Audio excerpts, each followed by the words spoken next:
berlainan pula. Dalam kes yang berlainan.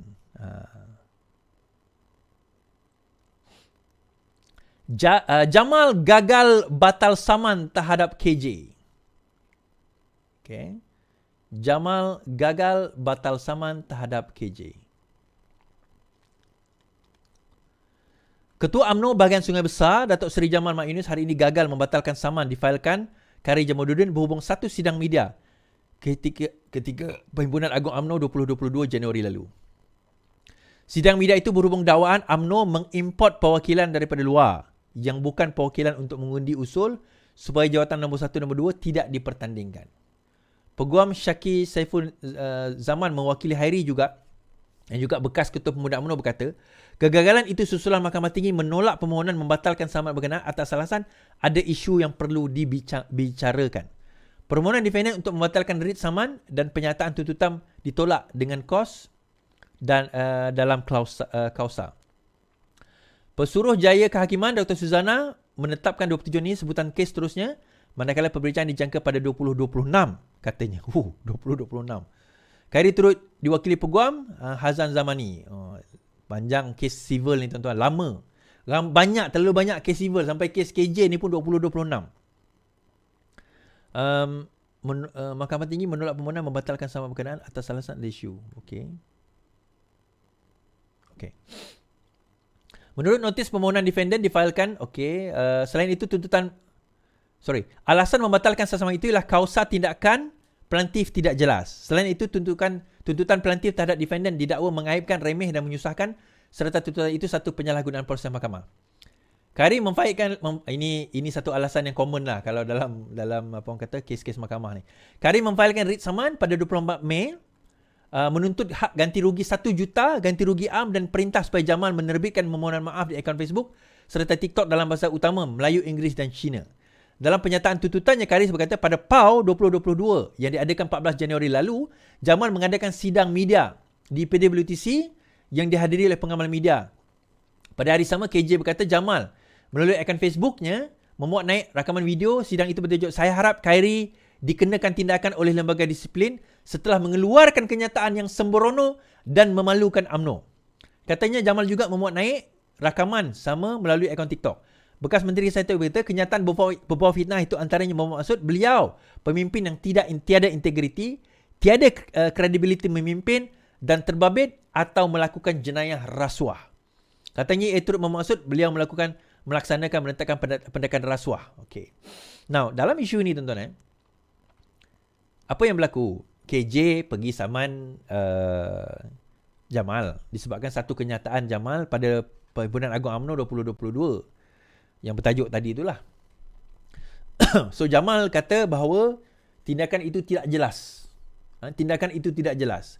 Maka dia pun pergi ke mahkamah untuk membatalkan saman tersebut. So Mahkamah Tinggi menyatakan bahawa tidak, benda ini ada kes untuk dibicarakan, kembali ke mahkamah untuk nak dibicarakan. Maksudnya come back to the apa orang kata mahkamah yang membicarakan kes tersebut lah. So dalam kes ini maka kembali untuk nak dibicarakan dalam mahkamah yang sepatutnya. Okay? So itu je lah cerita dia. So kes ini akan dibicarakan bila? 2026. Aduh. 2026 tapi kes sivil ni bukan sekejap tuan-tuan. Ambil masa. Dia akan ambil masa. Alright. Okay, habis. Ni saya nak susun tu.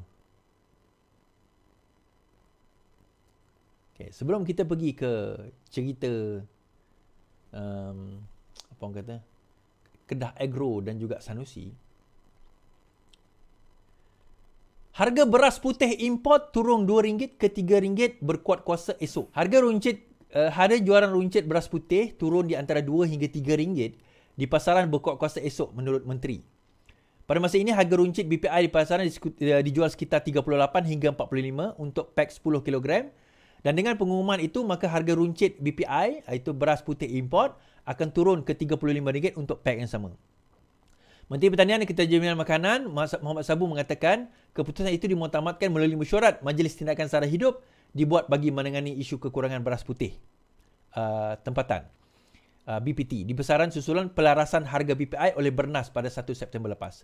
Kerajaan optimis inisiatif ini dapat membantu rakyat mengurangi kos sara hidup terutama semasa Ramadan dan musim perayaan yang menjelang. Selain itu, Muhammad berkata bagi meningkatkan pengiraan BPT di pasaran, kerajaan memutuskan supaya semua stok semasa padi dan beras yang telah dibeli oleh pengilang berjumlah 140,000 tan diproses dan dikeluarkan untuk kegunaan pasaran tempatan dengan serta-merta. Dan dalam masa yang sama, sebanyak 20,000 tan, menurut Muhammad Sabu, kerajaan turut bersetuju agar semua kontrak kerajaan menggunakan sepenuhnya beras putih import. Melalui kaedah itu, beras putih tempatan akan bertambah sebanyak 20,000 tan metrik dan diedar sepenuhnya di pasaran pada April ini.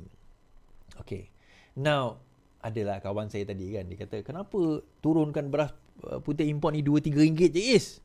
Pertama dia import lah kan. Kedua, apa signifikan sebenarnya kalau kita turun ni turun? Bila beras putih import ni mahal berbanding dengan beras putih tempatan. Kalau ikutkan, bukanlah kebanyakan, ada di antara kita, dia lebih suka ataupun prefer kepada beras putih import. Beras wangi dan sebagainya. So dalam hal ini, bila penurunan tersebut berlaku, berkemungkinan switch daripada pengguna beras putih tempatan akan pergi kepada beras putih import kerana penurunan pada harga beras putih import. Jadi bila penurunan daripada permintaan terhadap, mungkin tak banyak, ramai lagi yang guna beras putih tempatan, pengurangan itu ada daripada beras putih tempatan disebabkan switch kepada beras putih import yang murah sedikit, maka apa yang berlaku, beras putih tempatan akan melonjak sedikit daripada segi pengeluaran atau supply dia. Dalam masa yang sama, kerajaan juga telah mengumumkan sebarang kontrak kerajaan yang melibatkan kerajaan hanya akan menggunakan beras putih import. So kontrak kerajaan ini menggunakan lebih kurang 20,000 metrik tan untuk, yalah, macam-macam kerajaan punya kegunaan lah kan. So dengan kenyataan itu bermakna sekarang ini akan ada pertambahan 20,000 metrik tan beras tempatan di samping apa yang berlaku tadi. Now, this is a temporary measure. Ini satu tindakan sementara. The only solution, best solution sekarang ini adalah untuk memastikan bekalan tempatan kita cukup dengan pengeluaran yang cukup. Now, saya baca semalam El Nino, even pokok sena pun menghadapi masalah sekarang ini, pengeluaran padi mereka berkurangan disebabkan oleh cuaca El Nino. Dan cuaca ini dijangka berterusan sehingga beberapa hari, sehingga I think 19, sehingga 20 lebih hari bulan ini. Kan? Sehingga 20 lebih hari bulan. Nah, pengeluaran kita akan terjejas sedikit berkenaan dengan perkara itu dan hopefully kita boleh recover secepat mungkin sebelum atau sekurang-kurangnya sewaktu pada Hari Raya Aidilfitri. Well, saya tertarik dengan dengan pembangkang-pembangkang yang mengatakan tak ada beras tempatan ni kan. Dia kata kekurangan tersebut, kalau kita tanya pada dia, macam mana dia solve, macam mana kalau dia orang memerintah, dia orang nak solvekan isu ini. Saya tertarik juga, saya nak tanya. Kalau korang memerintah, macam mana you gonna solve this issue? Dalam keadaan El Nino yang melanda seluruh dunia dan sebagainya. Di dalam negara kita, pengeluaran tempatan sekarang menurun disebabkan oleh faktor cuaca. Now, how are you going to solve this problem? Are you going to import more? Are you going to give beras import tempatan itu free, percuma? Ada yang mengatakan sebenarnya beras tempatan kita telah ditukar kepada beras import. Kawalan ada, sekatan dah ada, siasatan dah ada. Kita tak menafikan mungkin ada, tetapi bukan dalam jumlah yang terlalu besar. Unless kalau anda boleh buktikan, sila. Tunjukkan dekat mana supaya boleh ambil tindakan. Kalau anda tahu tapi anda sendiri tak menunjuk kat mana, then anda bersubahlah dengan jenayah. Kan? Ini klaim tapi tak pernah nak buktikan. Masalah. Kan, masalah siapa nak pergi fikir dengan aku lah ni. Alright. So habis kat situ.